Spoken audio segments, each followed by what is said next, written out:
we go. Okay. Let me see. Oh, gee, sorry. Hang on.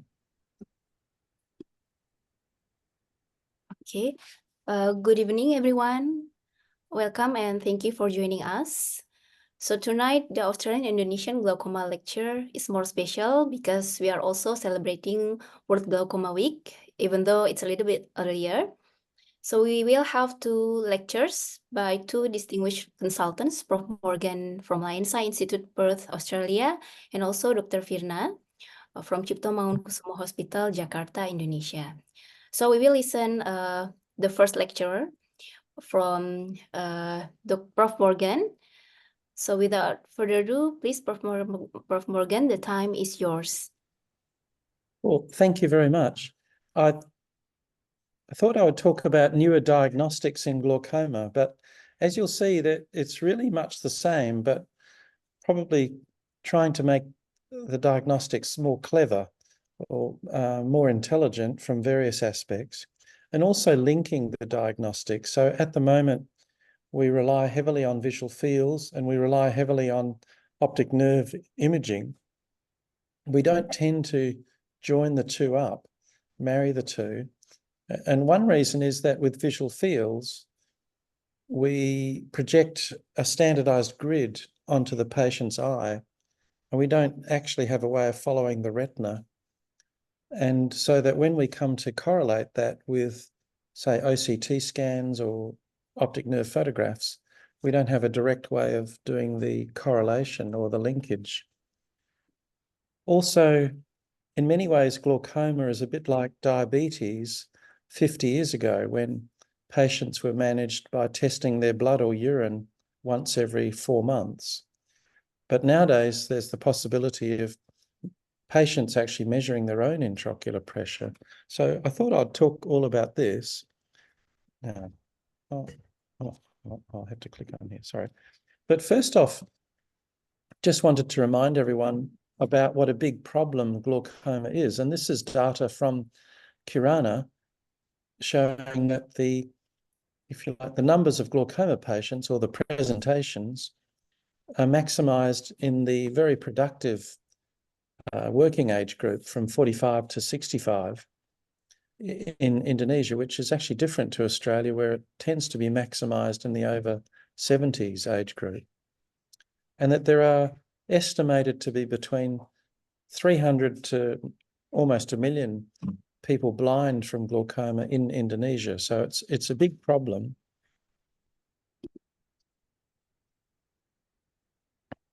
And here we have, I just thought I'd show how the problem is in Indonesia.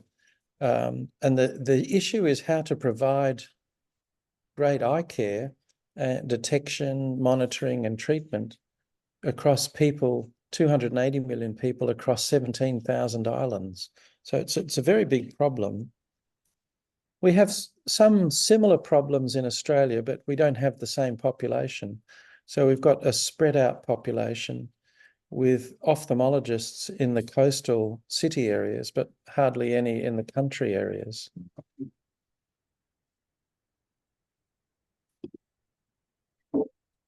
So one thing that is needed, which is new, well, not new in some ways, is efficient screening techniques for detecting glaucoma, firstly, and then for treating the glaucoma, and for sending that information back to a central place. So this is an example of screening being done in India, where they have similar problems with a very large population spread over a large country. And so this was not from Aravind, but from a hospital in Bangalore, where they were doing country screening. And this was taken from patients who had relatives with glaucoma. So they were trying to target their screening to particular populations. And you'll see the screening form. It relied heavily on intraocular pressure and examination of the optic discs with a cup to disc ratio.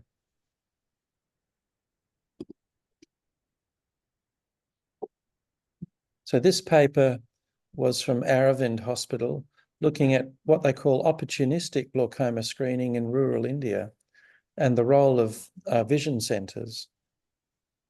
So what they found was that screening is quite expensive. So if you're targeting relatives of patients with glaucoma, by the time you employ the staff to detect who's got a relation with glaucoma, you actually go out and see them. You've spent about 500,000 Indonesian rupees or 50 Australian dollars. And that's before you detect somebody with glaucoma. So the detection cost is several $100s, which is really too expensive. So there's a move there to shift screening into pre-existing clinics. And when patients come in, to have the tests done mixed with other tests. So for example, if you're running a screening clinic for, say, cataract detection or for glasses, then to test the pressure and image the optic nerve at the same time. One problem has been the use of safe and easy to use intraocular pressure measurement systems, but probably the eye care or rebound tonometry is quite good, or some of the air puff tonometers are quite good also and fairly safe. And then using non-mydriatic retinal photographs. But these are quite difficult. You can get big, heavy retinal non-mydriatic cameras, but you need to use them in the dark and they have a bright flash. And they can be automated, but they cost about $40,000 each. And so that's really impractical for use in small villages and small clinics. There's work in this area going on in China as well.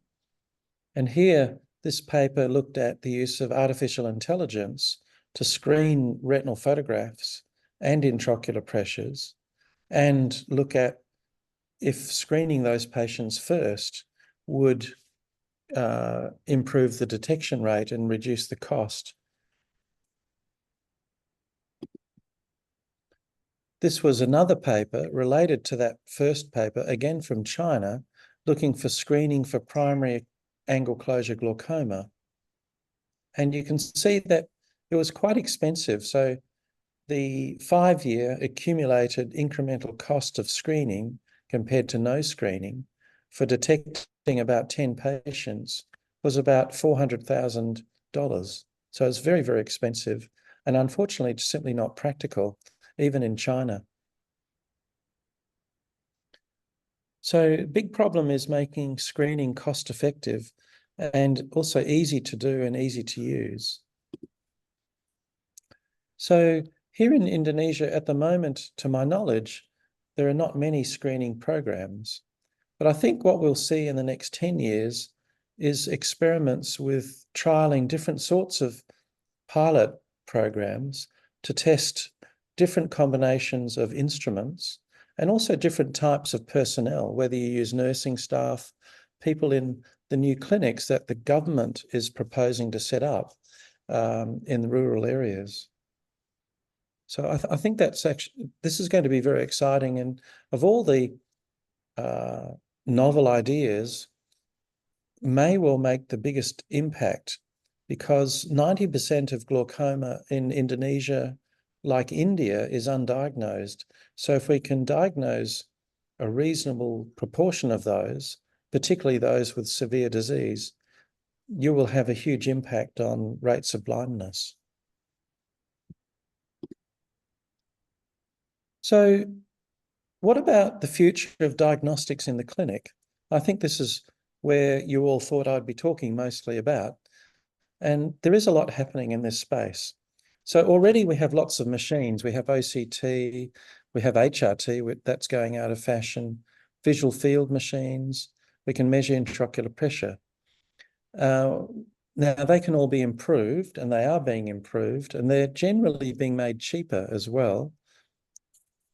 However, they do generate a lot of data, and they tend not to talk to each other very much. So we need systems that will talk to each other. And we also need systems that will, for example, correlate sections of the retinal nerve fiber layer, so these red arrows, and correlate them with the visual fields. Also, there's some interesting work using artificial intelligence. Some of this was presented at the recent APAO by the group from Singapore, looking at whether we can get more information from some of the routine scans that we actually do. So here we have the lamina cribrosa, for example, with a red arrow, and that's lit up by the artificial intelligence system as being quite important for its own detection of glaucoma. Now, that's not actually something that we tend to look at. When we're looking at an OCT scan, we tend to look straight away at the nerve fiber layer and the so-called neuroretinal rim. And you can see here the section through the nerve fiber layer with a red hotspot, and also the nerve fiber layer on the peripapillary zone here, both the infratemporal and the supratemporal zones.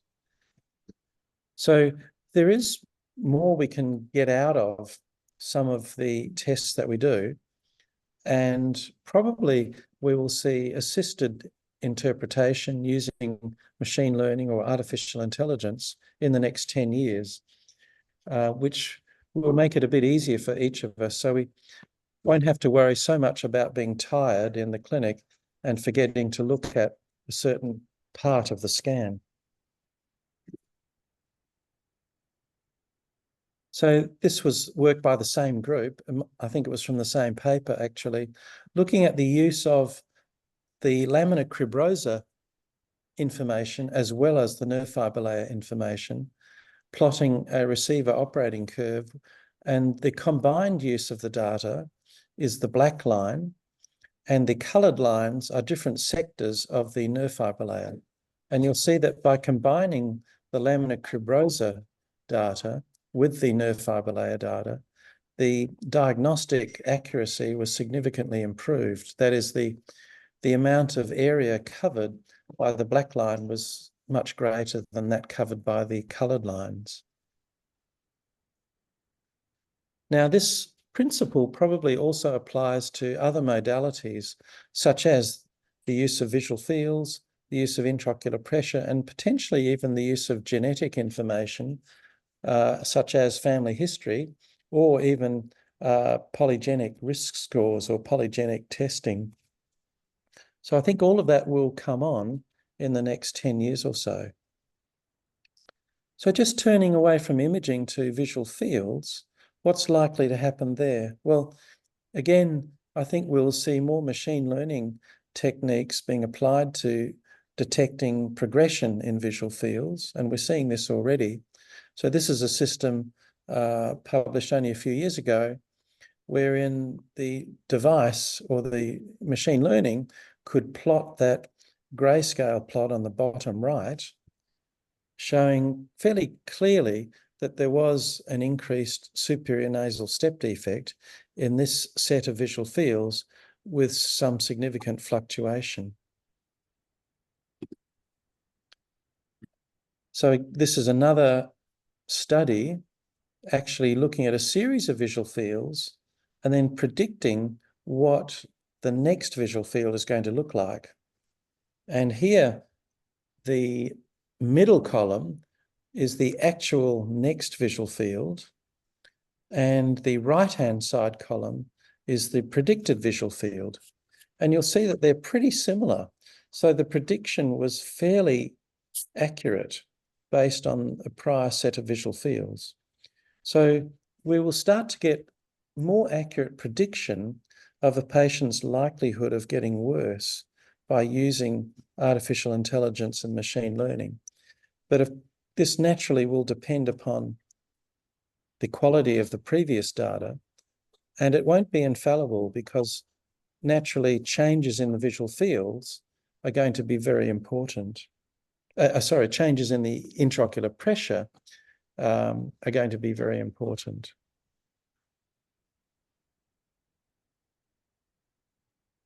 So this is machine learning using visual field data and also using clinical data.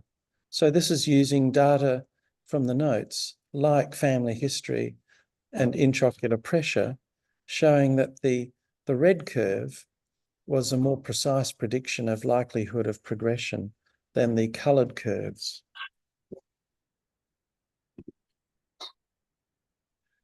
Here's some work from our own laboratory where we combined the location on the optic disc to the visual field clusters and locations.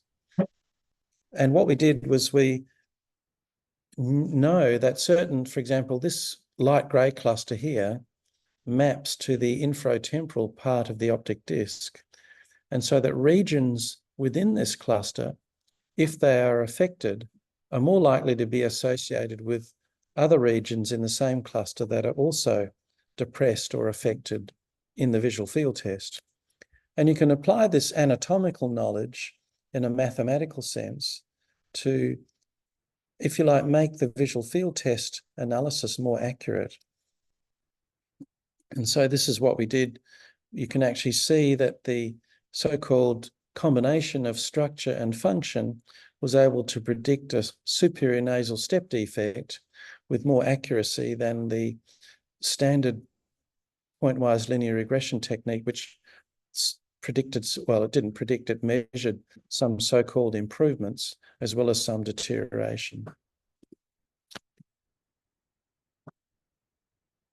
So this is simply another example of using structure and function together to map changes in the visual field,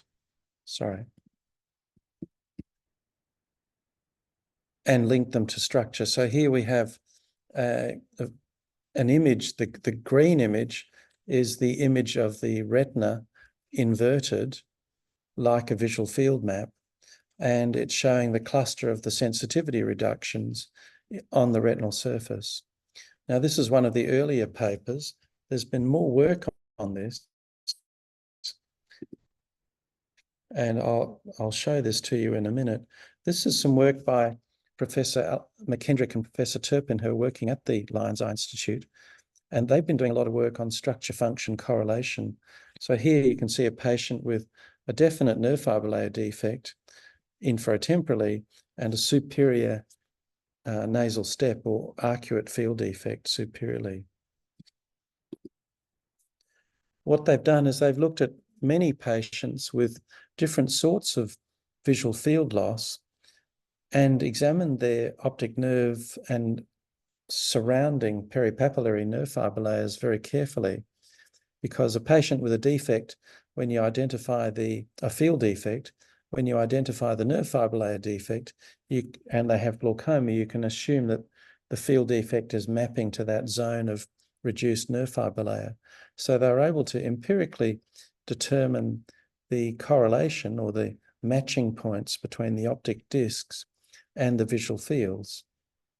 And also they looked at how this matching point or geometry varied between individuals.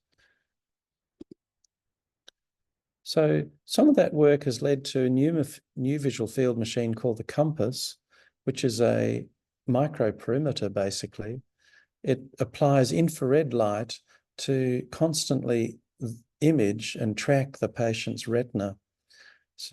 And what it does is it projects the light to specific locations on the retina so that then you can actually correlate those locations with OCT if you want to. So here you can see, in fact, the optic disc image is taken by the machine, that color image, and you can actually see the sensitivity values projected on the exact locations on the retina that it was stimulating. So the red values are abnormally low sensitivity values, so they're regions of loss, and they correspond to the superior nasal step type defect. So clearly the light is projected to the inferior retina, but the patient sees that as a superior visual field alteration, for example. Now, stepping away from visual fields and optic disc, there's the issue of intraocular pressure. And so typically we would see a patient every 4 months or 6 months or even once a year, and we're only measuring their pressure once in that time span. Yet we know that the intraocular pressure can vary, but we don't know by how much in particular patients. So there is now a home eye care, which unfortunately is still expensive. It's about 3,000 Australian dollars. So I think that's about, my rough calculation is about 30 million Indonesian rupee. So it's a lot of money. But patients, if they have it or if they loan it or borrow it, they can check their intraocular pressures 3 or even 4 times a day. And you end up with these plots of intraocular pressure showing a variation in pressure. Now, we're starting to get more patients who purchase these machines, and we're actually renting them out now to patients at the Institute. We're just trying to buy some more actually, because it's becoming relatively popular amongst patients and it is quite useful. I'll show you in a couple of examples. On the left-hand side is data from a patient. So perhaps I'll go back. So here we have the raw data, and you can see all the dots all over the place, but it's actually quite tricky to use. So the next graph is this same patient actually, but you'll notice a breakpoint at about the 1st of July, where the treatment was changed. I was concerned about progression on the scans, and I increased her treatment by adding an extra eye drop. Now, I wasn't certain if that was working, but here you can clearly see that the box plot of that intraocular pressure is showing about a median pressure of about 15. And then when the pressure's changed, the median pressure comes down to between 11 and 12. So there's a definite change or improvement in intraocular pressure. Now, that's not the whole story, because in that particular patient, what you can do is with the pressure measurements that are taken multiple times of the day, over a period of a week or so, you get many measurements at different times of the day, and you can cluster those and plot them at 2 or 3 hourly intervals. So here you can see in the blue bars on the right-hand graph, this is the pressure before the treatment was changed, and the red bars are the pressures after the treatment was changed. So you'll see how there was a peak in the middle of the day at about lunchtime, where the pressure went up above 16. And then when the treatment was changed, the pressure was much flatter and stayed at about 12 all through the day. So this intuitively sounds better to us as treating glaucoma specialists, that we would want a patient to have an average lower pressure, but also we would probably want them to have less pressure fluctuation. And so having the patients measure their pressures like this allows us to detect that change. Now, there is quite a lot we don't know about pressure and its impact on the disease. So in fact, the literature is not consistent on whether pressure fluctuation really matters in glaucoma. Intuitively, we'd think that it would, but there is actually quite a lot of variation in opinion in the published literature. So that would certainly be an interesting sort of future study. Now, there are other things that patients can do. So patients can actually test their own visual fields on a tablet like an iPad or a Surface. And here's an example. This is the so-called Melbourne visual field machine or application on an iPad. And this is the result on the right. Now, I haven't seen the fluctuation or the variability of the measurements, but it's probably more variable than a standard Humphrey machine. And it's probably affected by lighting conditions and various other factors, but it's showing you what's possible in the future. There may be, I suspect this type of technology will improve, and it also may be very useful for screening. of patients with eye disease and glaucoma.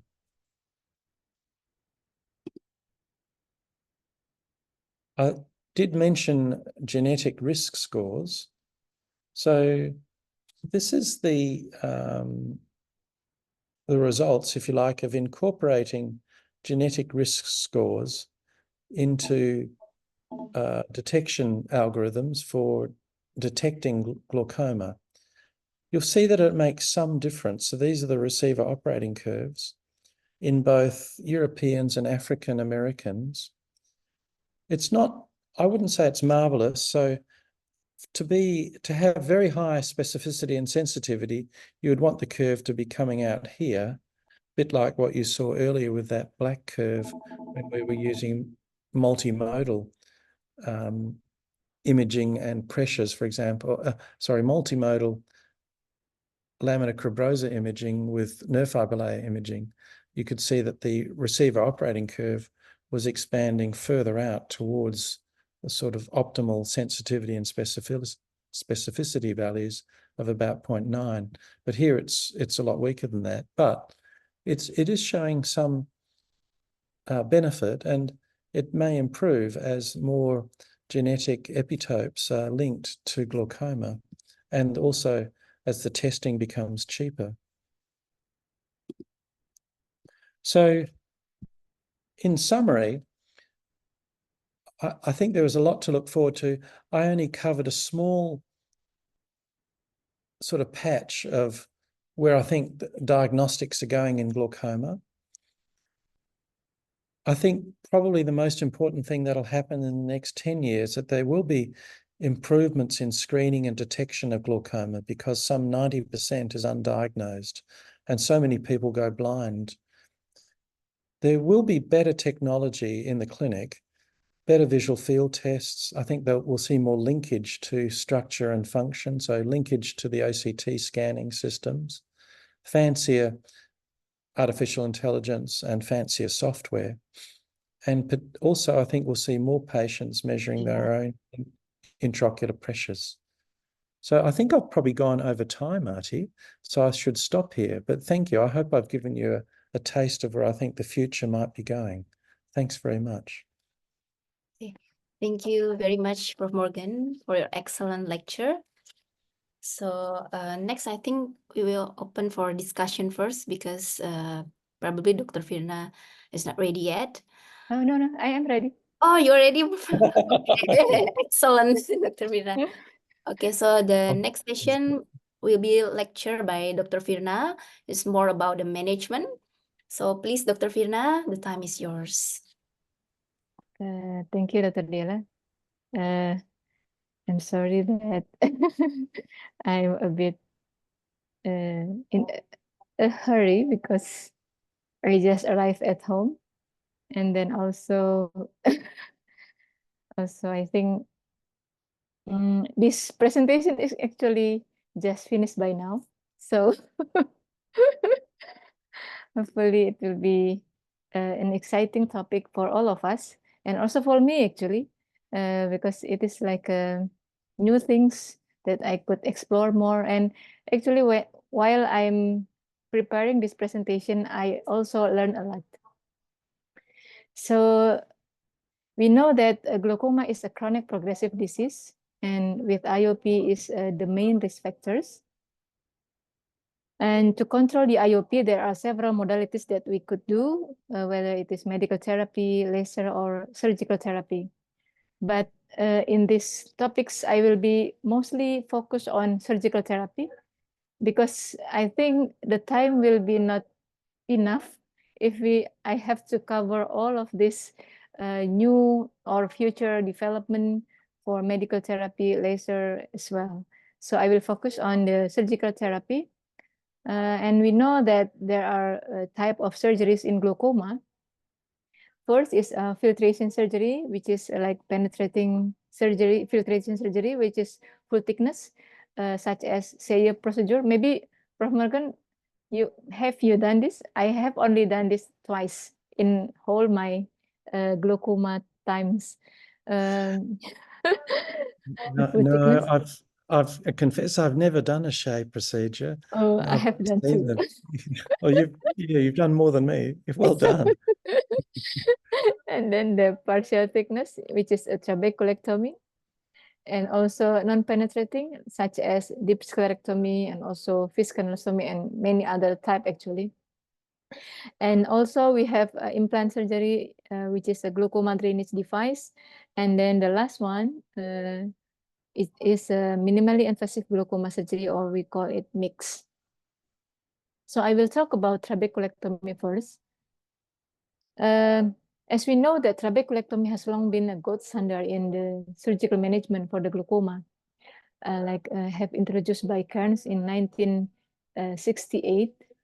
The step of trabeculectomy, as we know, we have to do the conjunctival incision, which could be like fornix or limbal base. And then also we could do the scleral flap. We have to do the scleral flap. And then for the scleral flap itself, there are quite a lot of modification, whether it is like trapezium or triangle or maybe rectangle, or even I have shown doctors using a circular but semicircular flap shape. So there are quite a lot and variety in scleral flap. And then also for the sclerostomy, some of us may be using a puncture, and maybe some of us as well using like me, I use the blade to make a windows. And then also after we did the scleral flap and then the sclerostomy, we will do the iridectomy. And then after the iridectomy, we will do the flap suturing, whether it is the tight suture, or maybe we do it with releasable suture, or sometimes adjustable suture, and so on. And then the last, we will do the conjunctival closure. And then the modification has been proposed related with the incisional technique or closure modification.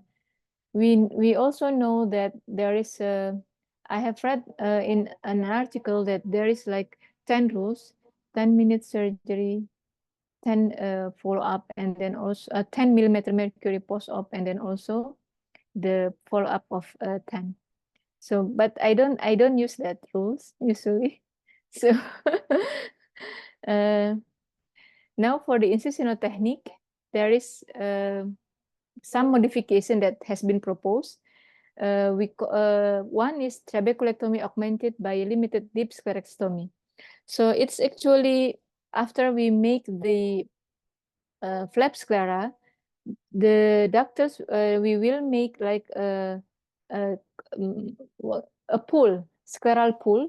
It is about 3 × 3 millimeter block. So in the step of when we do the scleral flap, after the scleral flap, there is a deep scleral tissue below the initial scleral flap, create a crater in the scleral bed.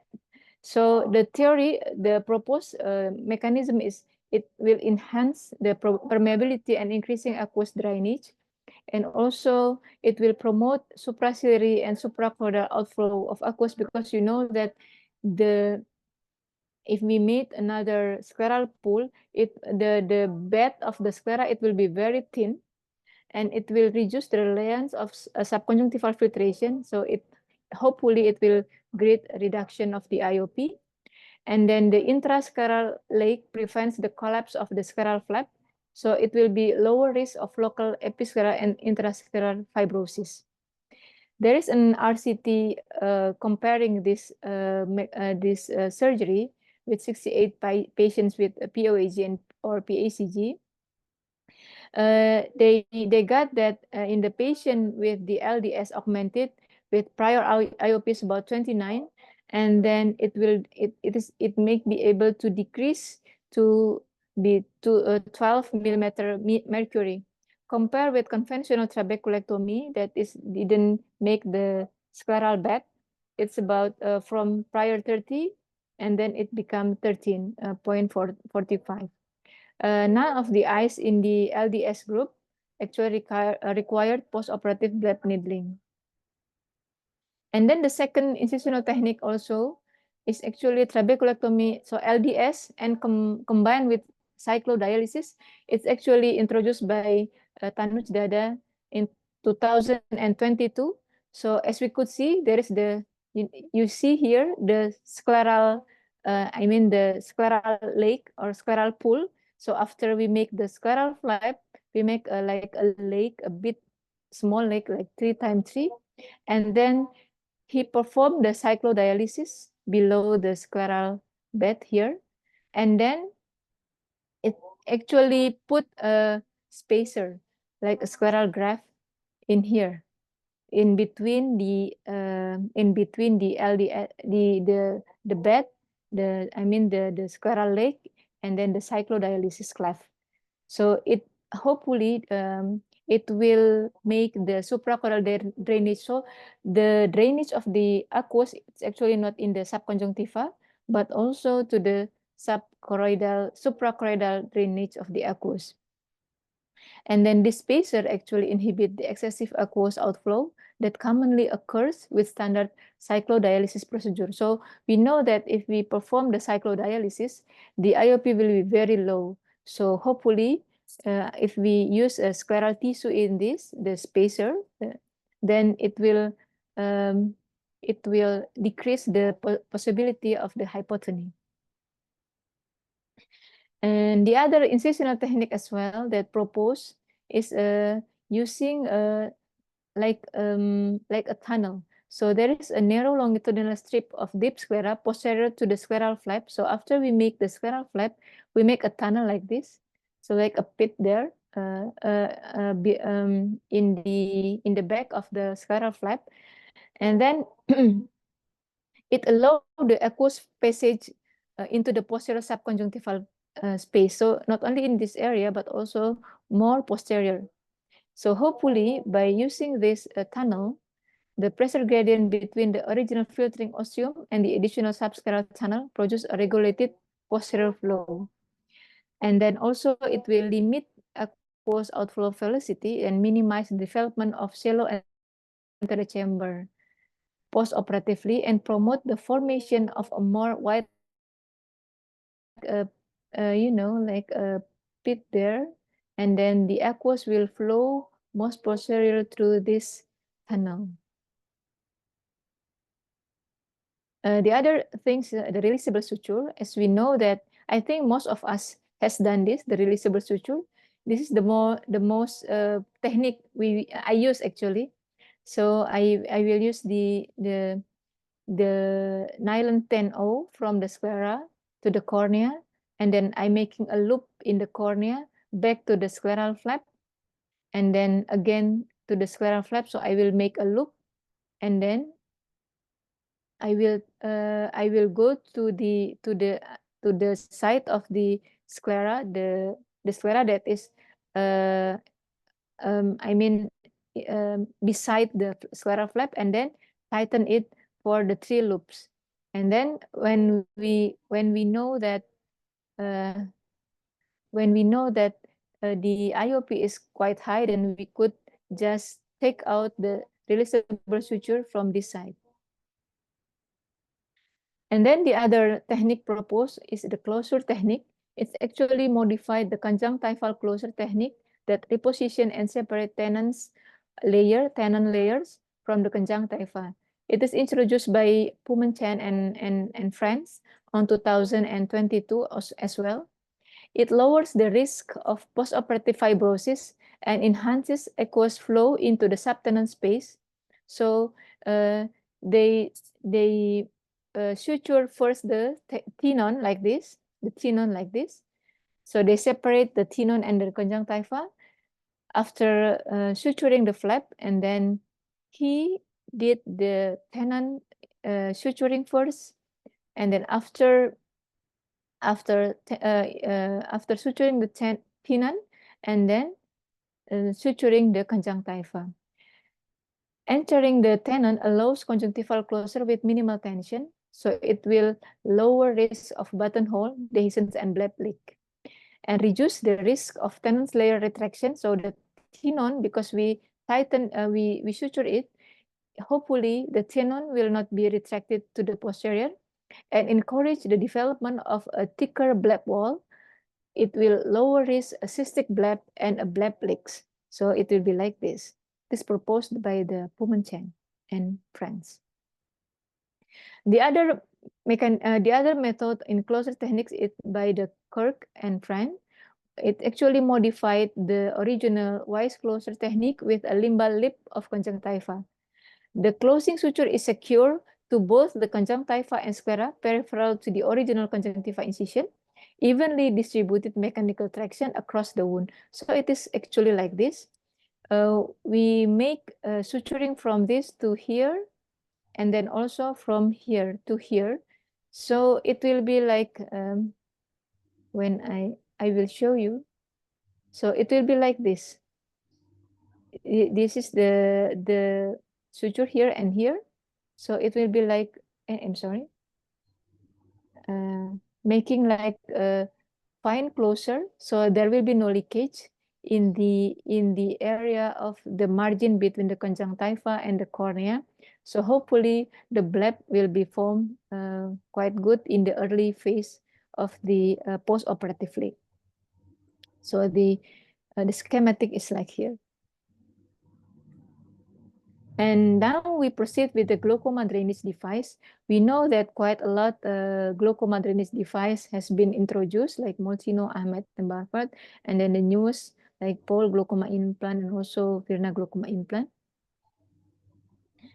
We know that there is inventions of the new GDDs, like Paul glaucoma implant.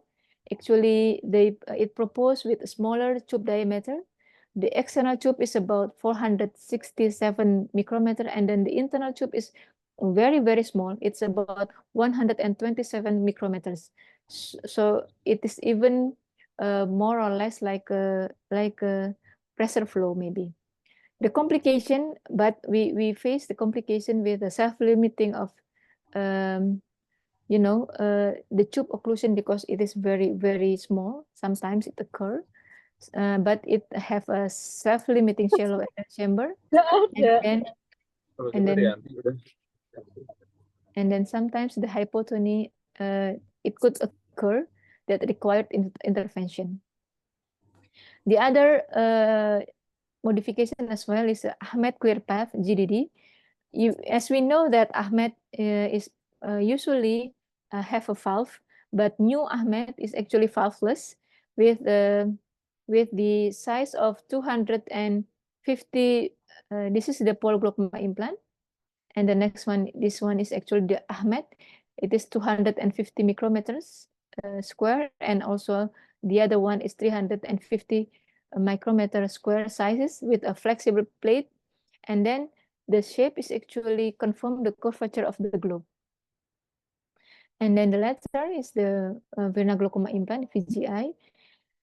It proposed with the smoothness of the surface, and the less fibroblasts will attach to the surface of the plate. And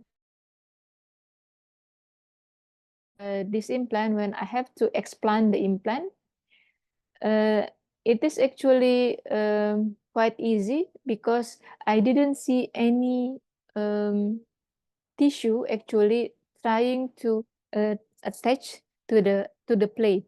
So it's very easy to take out this plate, even only just taking out the suture in this hole, and then I will be able to take out the plate easily. And then also the contour in accordance with the curvature of the globe. So it is like this Ahmed clear path as well. The contour of this implant is actually in accordance with the curvature of the globe. And then we know that there is a lot of complication and failure after the GDD implantation. So there is some modification to minimize this complication. Like to minimize the tube exposure, Ma et al. Modified the scleral tunnel technique, and also the Islami, this is the Islami et al. And friend, using a single long tunnel to prevent tube conjunctival contact. So he made like a single long tunnel from here to the anterior chamber, and then put the tube, actually insert that tunnel that he made using this lead. And he experienced no exposure after 37 months follow-up, means in 30 eyes. And also Broza et al. On 2018, he actually proposed with the double scleral tunnel in tandem technique to exceed the maximum length of the single tunnel. So I will show you the like here, like this. So Broza make a double scleral tunnel. First, this is the tunnel first, and then he made a small tunnel as well near here. So it will make like a double tunnel. He put the tube from here to the opening of here, and then put that as well through the small tunnel in front of, and then going through to the anterior chamber. And he said that it will secure the tube and lessen the incidence of the tube exposure. And the other innovation or modification is to minimize the bleb fibrosis. There is a study by Sastre Ibanez et al. In 2019 with using collagen matrix. But unfortunately, as we could see here, between the collagen and then without collagen, the complete and then also the qualified success is quite the same. So I think the condition of this is not, I mean, the modification is not work quite well. In case of the we also have a glaucoma drainage device failure.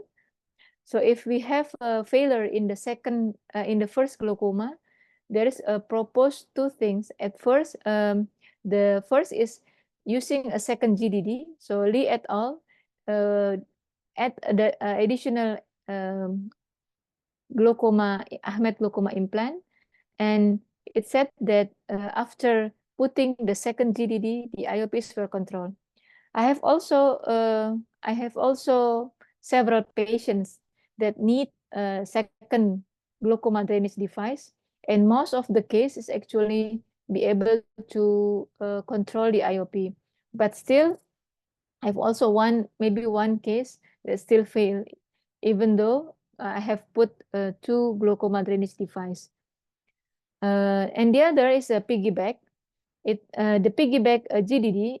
So actually the GDD, the second GDD, the tube, actually is not put into the anterior chamber, but it actually put to the plate.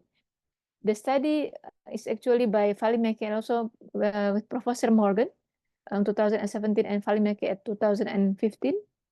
The reduce of piggyback GDD is from 29 in Valimeke study about 29 millimeter mercury to 17, and then in Prof. Morgan studies about 27.1 millimeter to 18.4 millimeter. So the piggyback is like this. This is the first GDD here, and then the second one is actually put in the other side, and then the tube is not inserted in the anterior chamber, but is actually inserted to the first tube, and so it will make like two plates for a single tube, like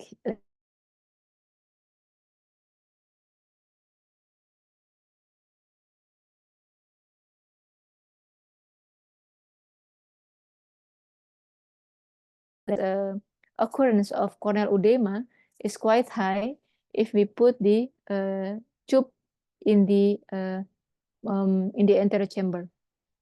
So some propose put that in the posterior chamber actually. And then also we also have like tube retraction. Chiang et al. Have a proposed tube-in-tube technique that extended the existing tube to a Barfeld glaucoma drainage device. I myself have one case with a tube replacement. So there is a tube retraction. It is actually a case of secondary congenital glaucoma of 14 years old post VGI on 2020 on 20. At that time, the patient age is about 10 years old.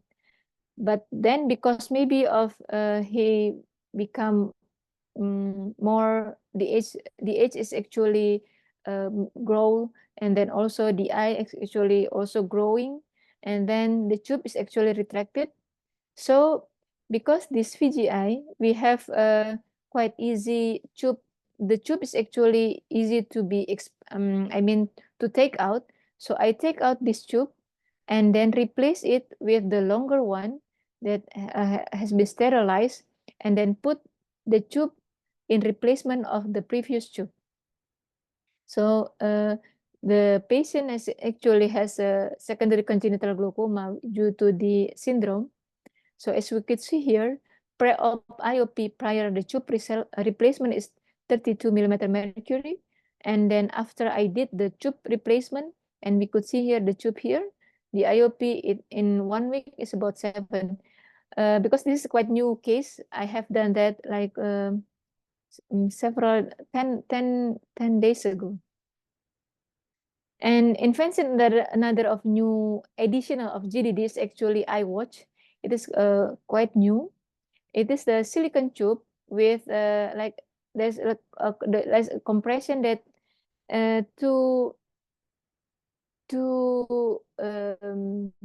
as we could see that to control the flow of the aqueous from here, from the anterior chamber here to the plate posteriorly. Some of study actually using this iWatch, and then they put that with Barfeld glaucoma drainage device. And then the study said that it able to control the hypotony, because we know that one of the problems with the GDD is the hypotony. So this device is actually to control the hypotony post-operatively, and also to lessen hypertension by moving the position of an internal magnetic rotor with an external control unit. So it's like here. That's the modification or innovation in glaucoma drainage device. So we will move on with the minimally invasive glaucoma surgery or MIGS. Well, I don't mind.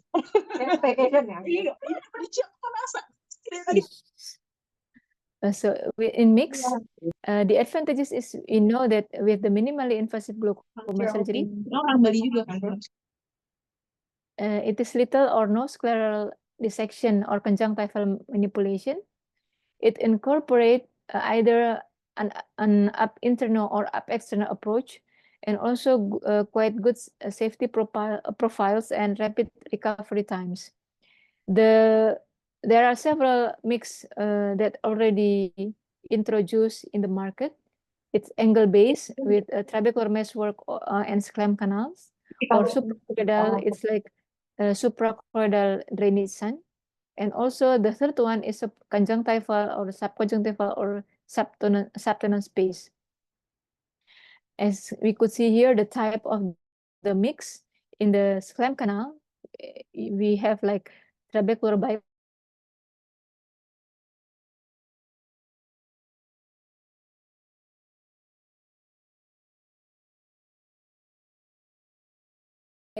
also trabeculotomy using a GAT, or trabeculotome, or Cahook dual blade, as we know, and also excimer laser trabeculotomy. And for the suprachoroidal space, we have up external like CyPass. Conjunctival space, we have like SEN and also pressure flow. And then for the ciliary body, like up internal using the endocyclophotocoagulation, or up external using transcranial photocoagulation like micropulse. So the challenges for MIGS is actually perioperative, like intraoperative handling. So the learning curve, maybe some of it is not quite easy to learn. So we have to learn more. So then we didn't put it in the wrong place. And also the visualization, the implantation of the device, bleeding and hypotony in the immediate postoperative period. And for the long-term postoperative, we might have like blood fibrosis for the, maybe this is for the mix with the subconjunctiva like SEN or pressure flow, and also scarring, stent occlusion, because we know that the mix is the internal lumen is very small, so it could be occlusion and also insufficient long-term IOP lowering. As we know that most of the mix, but not all, but some of the mix actually the ability to decrease the IOP is about 20 to 30%. And so recent advancements is related with the modification of existing techniques and also some proposed with combination of the mix and also the development of the new mix. For recent modification of mixed techniques, as we know that maybe the most effective for the mix is related with the mix with the subconjunctiva, like SEN and also the pressure flow. Some propose now using a SEN with up external approach to improve the safety, efficacy, and the ease of implantation, because maybe some doctors is not have easy to put the SEN using the injected technique. I have seen Prof. Morgan doing that in Indonesia, and I think it's quite difficult just in one time to learn that. Maybe there will be a learning curve to do the up internal for the SEN. And then also for the pressure flow microsun, it's actually implanted into the posterior chamber, the proposed modification, because the pressure flow is actually the up external technique. So we make it like a trabeculectomy. So it is not truly mixed actually, because we do the opening. And then we put the pressure flow microsun. The proposed modification is actually putting it in the posterior chamber to minimize the possibility of further endothelial damage and to avoid iris incarceration. The other is the combination of mixed procedure. There is a like omni surgical system, perform canaloplasty and trabeculotomy using a targeted trabecular meshwork and also slam canal and distal collector channels. And then also some proposed mix combined with GDD, like combining SEN and the Barfeld. Barfeld et al. Reported significant IOP decrease from baseline from 29 to 15 millimeter mercury, and the medication use actually decreased from 3 to 1. But actually it is not quite different with only using a one GDD. If like my study using one GDD only VGI, we could decrease the IOP about 37, and then the 12 months actually around 14 millimeter mercury. So it is quite the same with this study. And then the other is recent development of new mix like mini jack.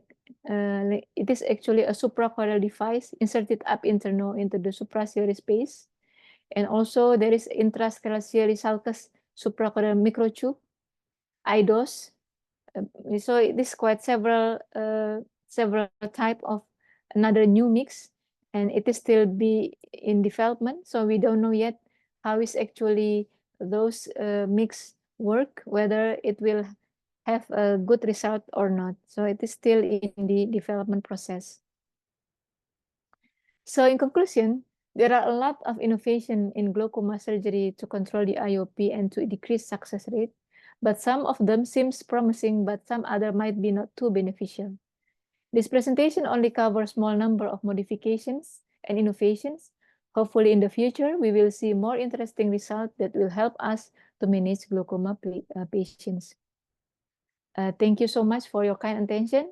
Assalamualaikum warahmatullahi wabarakatuh. Good evening. Waalaikumsalam warahmatullahi wabarakatuh.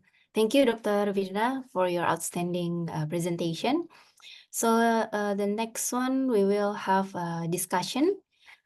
We have some questions. Let me read first. This one is for Prof. Morgan. Okay, let me check. Okay, thank you, Prof. Morgan. This one is from Dr. Michelle. Thank you from Prof. Morgan for the lecture. It was very interesting.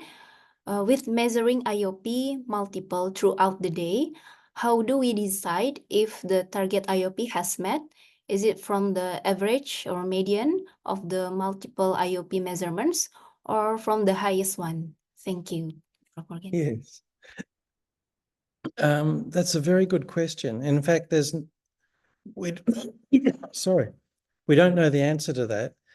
At the moment, we are probably using the mean or the median pressure, but there are several papers on this. Some look at the standard deviation, some look at the maximum pressure, and some look at the mean of the maximum pressure over several days. The problem with using maximal pressure is that there's an inherent error in any measurement system. So the measurement error is about plus or minus 5 millimeters of mercury. Goldman applanation tonometry has an error probably plus or minus 2 or 3. So that's not infallible either. And also just certain activities will elevate the intraocular pressure, like if you're straining, if you're leaning on something and pushing against your chest and increasing the venous pressure. So there are going to be some natural, if you like, fluctuations exacerbated by measurement error.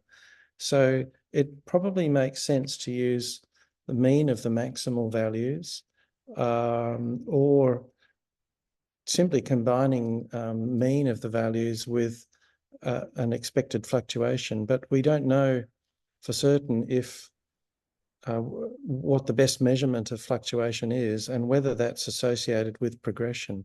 I think it's fair to say that mean pressure is associated with progression. Also, the AGIS study, the Advanced Glaucoma Intervention Study, found evidence that fluctuation, that was standard deviation over many years, the pressure was associated. But then the early manifest glaucoma treatment trial did not find that. So, sorry, I'm giving you a long-winded answer, but the short answer is we don't know for certain, probably safest using the mean, but also taking into account some of the maximum values. Yeah, I see. Thank you, Prof. Morgan. We have other questions from Burhana. Dear Prof. Morgan, thank you for delightful presentation. This is Burhana from Universitas Indonesia. I have two questions to ask. So the first one, we often encounter glaucoma patients with normal office hour IOP. However, patients often complain of having ocular pain and blurry vision at home. What would be the best tool to evaluate the IOP fluctuation, and how should we educate the patient upon entering such complaints? I think the first question first, yeah, Prof. Morgan. Yeah. Well, the home eye care is quite good for patients with pain. I've had one patient with pressure spikes above 30, but she didn't have pain. She just felt uncomfortable in the eye.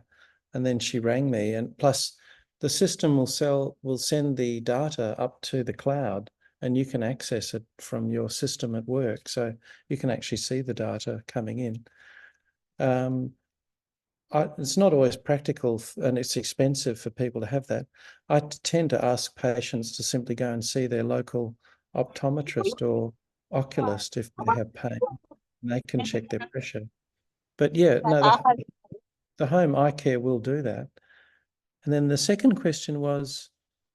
Yeah, the second question about the machine can predict the progress of visual field defect in certain years. Would that be applicable to integrate this prediction with the possibility of RNFL thinning? And would that machine also consider the IOP fluctuation to predict the progression, Prof? Yeah, well, I think anything's possible. No one's done that work yet. I think it is possible. One thing that machines can't ever predict. So the machine will assume that the intraocular pressure fluctuation and levels are the same as they have been. You can't predict that it might be lower or higher. So that's probably the main thing that will adversely affect the accuracy of a prediction. So if the pressure goes up, then the disease will accelerate away. So it's not going to replace, these sorts of predictions are not going to replace, simple observation and pressure measurement and checking. Also things like angle closure and pseudo-exfoliation, where the pressure can suddenly go up and is quite brittle. The machine's not going to be able to predict that, at least not in my lifetime anyway, I don't think. Maybe in yours. Yeah, so I think it's too early to tell. But there's definitely promise there with multimodal machine learning. I think we'll see a lot more work in that space. I see. Thank you, Prof. Morgan. We have one question also for Dr. Virna. Thank you from Dr. Yelsi. Thank you, Dr. Virna, for your enlightening lecture. I would like to ask, in what cases the GDD piggyback technique can be used and what post-operative complications can occur? Please, Dr. Virna. Thank you, Dr. Yelsi, for the question. Yes, sometimes we do the piggyback GDD if there is a fail in the first one. So we know that, or maybe we still need more IOP to decrease in this case. So then we have to, I think I saw that first when I was a fellow in Prof. Morgan on 2011. I saw the case with a piggyback GDD. And like I've mentioned that actually the first one, we didn't do anything with the first one. We just make another, we put another GDD in the other part. Usually if we put the first GDD is actually in the supertemporal, so we could put the second one, either it is the inferotemporal or it is in the nasal superior. So then the tube is actually put to the plate. I think I have done two cases with the piggyback. So the first one I put the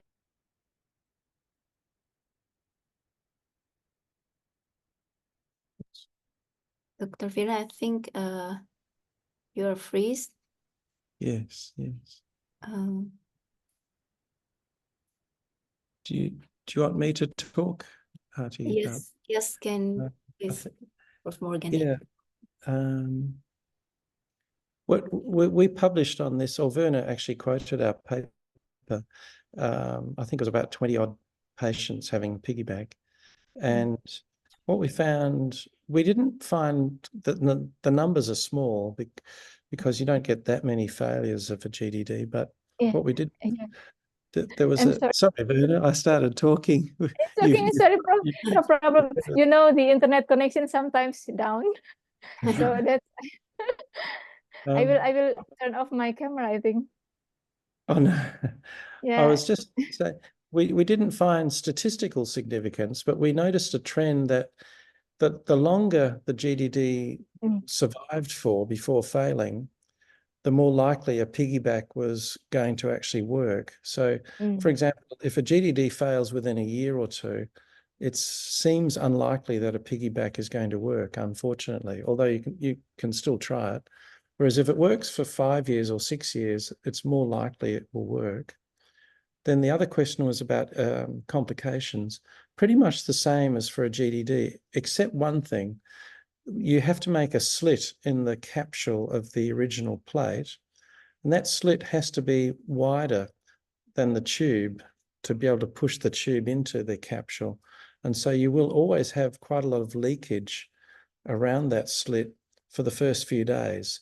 So you can expect hypotony, and there's not a lot you can do about it, actually. I have tried suturing the capsule to make it tighter in patients who are highly myopic or in whom I'm worried that hypotony is going to cause more problems. I'm not really sure that I've made much difference because the numbers are just so small, you can't really be certain that you just weren't lucky with that patient, or that your intervention actually made any real difference. So I think you probably have to be mindful and a bit more careful that you're more likely to get some hypotony with a piggyback. But the hypotony only seems to last about 2 days, because the body very rapidly produces fibrous tissue around the slit. So if you can, I think I've had to inject viscoelastic into the anterior chamber on a couple of occasions. Yeah. I don't know if Verna is there. She may Yes, well I'm have sorry some for other Morgan experience. because of Yeah. the connection, I think. Yeah. So Yeah, Dr. yeah, so usually the one thing the first one that I did the piggyback, the complication occur because of the conjunctiva is not good, Prof. So Right. actually the second GDD exposed, and I have to take out that implant, and because of this patient actually need the other one, the other implant, so I put the new one in the inferior temporal, and then I use the VGI. So the first two is actually Ahmed, and then the third one, after I take out the second GDD, I put the third one is actually the VGI, and I put that not in the piggyback style, but just using the usual usual technique, and then the IOP could decrease until now the patient only need one medication. But I could see that if the first implant is already like fibrotic, because I saw some implant quite severely fibrotic, we couldn't do the piggyback actually. So it's one of the failure in the first one. But in the second one, the one that I did the piggyback, it's actually the tube that I put in the above of the plate. It's actually clogged. There is a tissue in actually the tissue is actually coming to the second tube that I put in the second plate, Prof. So then I also then I take out that tube, and then I put that into the chamber then, Prof. So Right. my two piggyback is actually not too good experience for me. So both of them then need one is need the reposition, and the other one is actually had to be take out, and then I have to put another implant in the other side of the eye. Right. Yeah. Thank you, Dr. Vina. I know we are running out of time, but do you mind if probably about one question more? Yeah. No, that's fine. Okay. So this one is from Dr. Valerie. For Prof. Morgan, how soon do you see us being able to actually use Sean AI tools in diagnosing and predicting glaucoma progression in daily practice, Prof? Yeah, good question. I think it's slowly starting to happen. So with Humphrey Zeiss, for example, they're just starting to implement structure function correlation. Well, not really correlation, but showing the fields and the OCT scans on the same page. I'm guessing they're working on software already that will attempt to do correlation. I think we'll see it early implementations in the next 5 years, and then more mature in the next 10 years. I think it will need lots of maturity, and there will be lots of hype and advertising. So I think, yeah, be a little bit careful with it, but I think it'll be significant in the next 10 years. Okay, so about 5 to 10 years, yeah, Prof? I think so, yeah. I hope so. Okay, probably one last question for Dr. Firna. What are the considerations for selecting patients who are suitable candidates for newer surgical approaches for glaucoma? And how do these conditions or criteria differ from traditional surgical techniques? So actually, because there is several modification as I already mentioned. For trabeculectomies, actually, we could do that in every patient that we want to, but I think it still need more study because the proposed mechanism, like Dada did with the psychodialysis technique, I'm still worried about the hypotony actually. So if we want to do that, maybe we have to, if we want to select the trabeculectomy with cyclodialysis, maybe it could be the case with refractory glaucoma or not just simple primary open angle glaucoma or primary angle closure glaucoma. So we need like more decrease IOP that decrease, then we don't have other modalities to do, then we could do that, the cyclodialysis technique for the example. And for the other things like glaucoma drainage device, it depends on the case. If we have cases that more or less that it will have the probability of tube erosion or tube exposure quite a lot, so maybe the tunneling or we make a tunnel for the tube insertion is quite an opportunity. Because but I myself, after I use the scleral flap and then do the tube fixation, I didn't see, or I mean I have see less of the tube exposure actually compared with previous year when I did with the pericardial graft. So we could do the modification if we want to, if we face like a lot of tube exposure, for example. And for the mix, it depends on, because we know that mix is quite expensive at the moment. Maybe it is not suitable for our patients, especially BPJS patients. So then for mix, maybe we still have a long way to go to use that for our BPJS patient. But for maybe for the private patient, we could do that in maybe using whether it is like sand or pressure flow, because it seems like more interesting and more ability to decrease the IOP compared with other mix. So yeah, we have to see the case by case, I think. Thank you, Dr. Diela. Okay, thank you, Dr. Firna. Prof. Morgan, you want to add anything, comment? No, Verna's covered it very well. Thank you. Okay. Okay, because we already ran of time. Sorry for the overtime. So I think it's time for me to conclude this session. Thank you very much, Prof. Morgan and Dr. Firna, for sharing your knowledge and also experiences to all of us. So I think before we end this session, we can open our camera and take photo together. Probably Dr. Mickey can help us to take the photo, yeah. Thank you, Dr. Mickey. Okay, Dr. Diela. Good evening, everyone. I would like to invite everyone to open up your camera, so we will begin our photo session shortly. And I would also like to remind everyone to kindly fill out the attendance form on the chat box.